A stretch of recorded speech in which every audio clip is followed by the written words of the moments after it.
আজকে ঘুম থেকে উঠছে অনেক লেট করে। তাদের আব্বু যেহেতু অফিসে চলে যাবে, আমার হাতে তেমন সময়ও নেই। তার জন্য আমি ডেলি রুটি বানিয়ে নিয়েছিলাম। এখানে আমি একটু তেল লবণ পানি দিয়ে গুলে নিয়েছিলাম। আমি নর্মাল পানিটা ইউজ করেছি এখানে। এইভাবে রুটি বানালে রুটিগুলো কিন্তু অনেক ফুলে। রুটিগুলো গরম গরম খাইলে অনেক ভালো লাগে।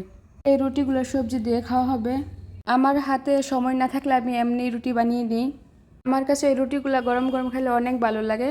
আমাদের আশেপাশে এমন কিছু পরিমাণ দুর্গন্ধ লোক বসবাস করে, যা বলার ভাষা নেই। তখন তারা কোনো কিছু করলে কোনো কিছু মনে হয় না। যখন তারা কোনো অন্যায় করে, তাদের কাছে কোনো অন্যায় মনে হয় না। নিজের দোষটা ঠিকই মানুষের গায়ে চাপিয়ে দিতে পারে। তাদের দোষ কোনো দোষ না, তারা নিজেরা যে কী মনে করে তাদেরকে নিজেই জানে না। যাই হোক, এসব মানুষের কথা আমার রুচিতেও আসে না। অনেক সময় বলতে হয়।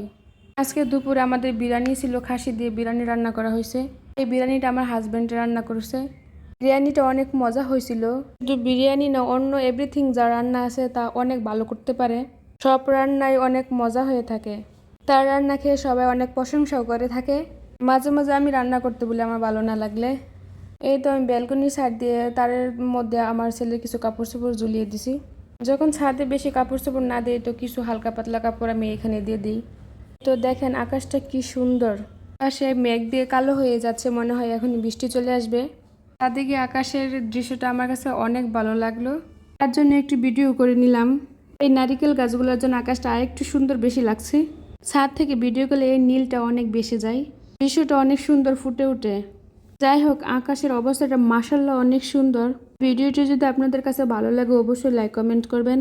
ফলো দিয়ে আমার পেজের সাথেই থাকবেন। আমি আবার ওই পাশে চলে আসলাম। পাশে তো আরও অন্ধকার হয়ে আসছে।